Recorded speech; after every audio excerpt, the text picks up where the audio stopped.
Welcome to my latest episode of Weekly Insights with Joanie. And I'm so pleased that you can join me. Now, I want you to know that the material and slides for this series are based on my upcoming brand new online course entitled Drive Through, Make It Your Own, which will be available on udemy.com. So what I'm going to do next is go through 3 different videos. So this is the first of a 3-part series on what are limiting beliefs and how they affect you. And then at the end, I'm going to go through 3 journal prompts to help you identify what limiting beliefs are. And these journal prompts will help you look at what limiting beliefs exist in your life that you would like to get rid of.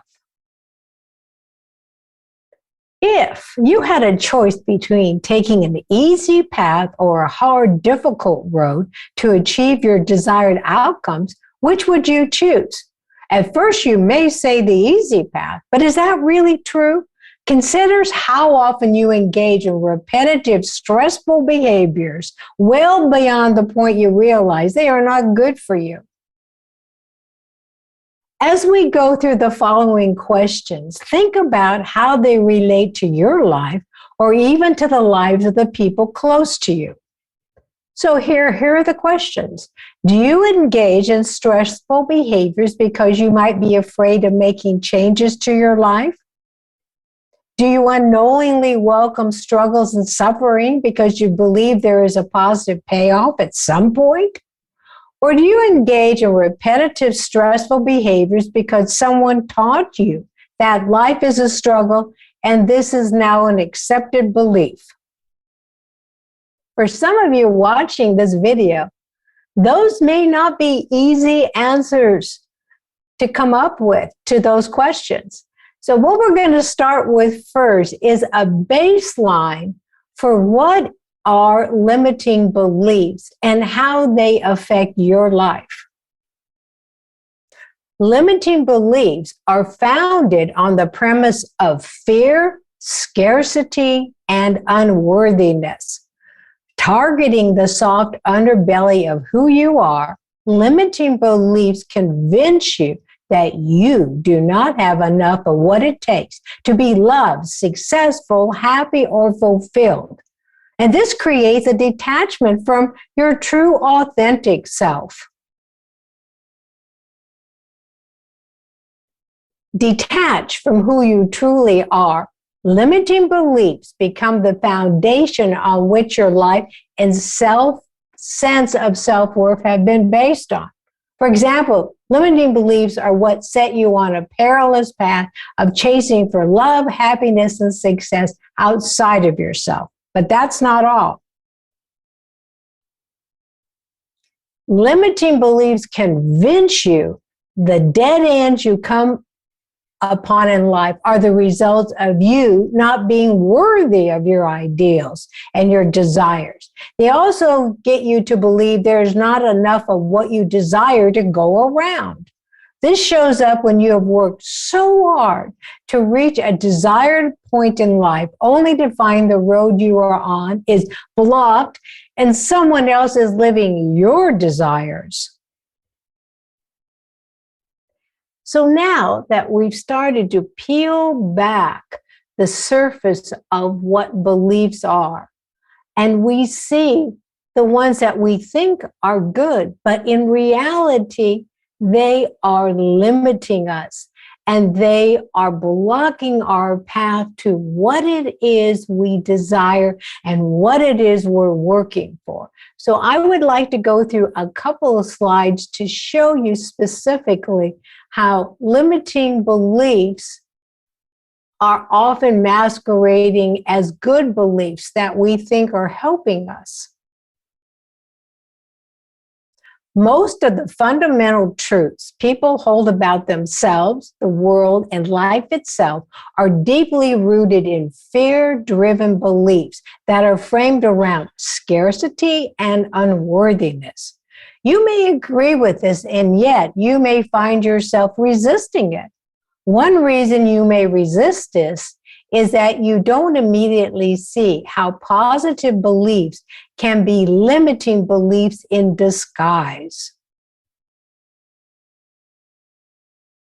Limiting beliefs often masquerade as positive beliefs, convincing you that they are beneficial to your well-being, when in fact they are holding you back. For example, you may believe that working extra hard to achieve your desires or always being there for others are positive traits. They can be. But what if these behaviors are rooted in limiting beliefs? For instance, if your self-worth is tied to other people's validation or based on material success, that which appears to be positive and beneficial is emotionally and physically disruptive. In this case, you may be successful, happy, a positive person on the surface of your daily life, but hiding in the deep recesses of your unconscious mind are limiting beliefs which are secretly controlling you. What we are seeing here today is that fear and scarcity are interwoven in all areas of our life.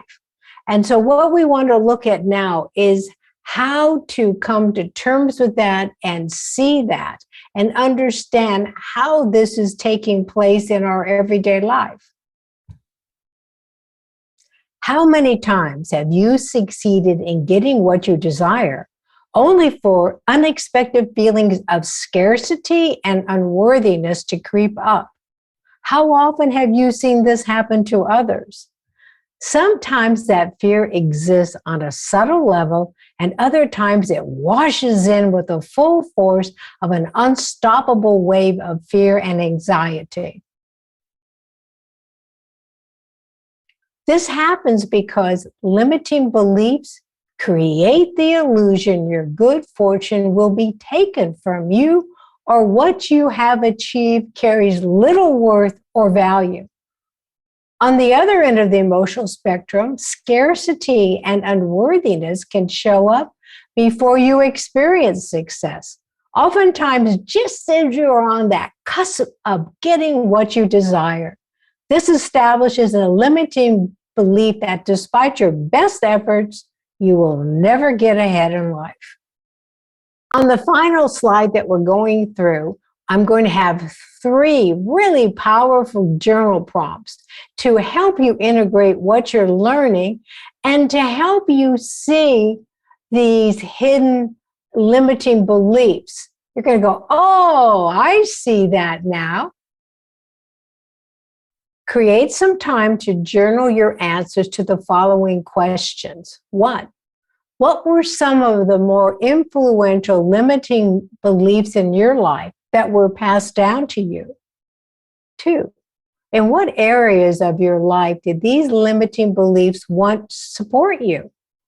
And 3, in what areas of your life today are these limiting beliefs no longer supporting the path you are on?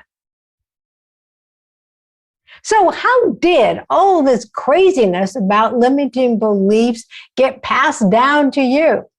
Well, in our next episode, I'm going to answer that question. And for more information on my online courses, please visit udemy.com and in the search box, type in Joanie Marx. And I want to thank you so much for joining me for this episode of Weekly Insights.